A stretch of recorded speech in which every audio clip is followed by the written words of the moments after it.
Basta makita ng maliit na pusa yan, hanap-hanapin niya talaga yan.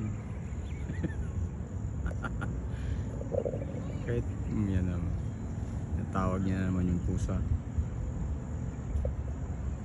Basta sa pusa, usapan na yan.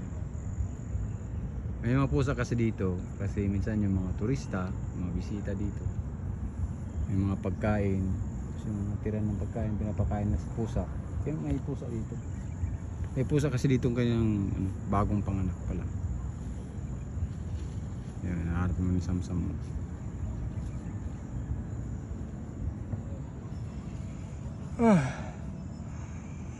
Ayun. Nakakaantok dito. Malamig yung simoy ng hangin to, sobrang lamig. Tapos maganda yung tanawin yun, 360 view. Yan. Yung daan na yan, papunta doon, puntang Davao yan. Tapos dito naman, itong daan na to, papuntang Digos City, papuntang Davao Occidental, papuntang General Santos City, yan, dyan.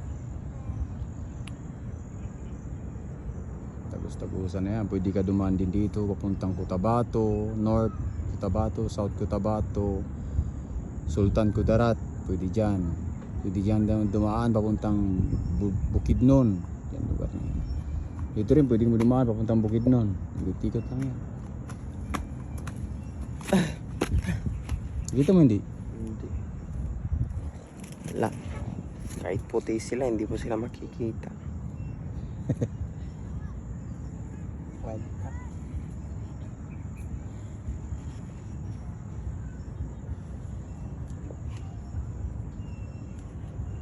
Hindi siya masyadong nakapokus, yun lang sa focus niya. Yan. May island doon, yan. Yan yung island.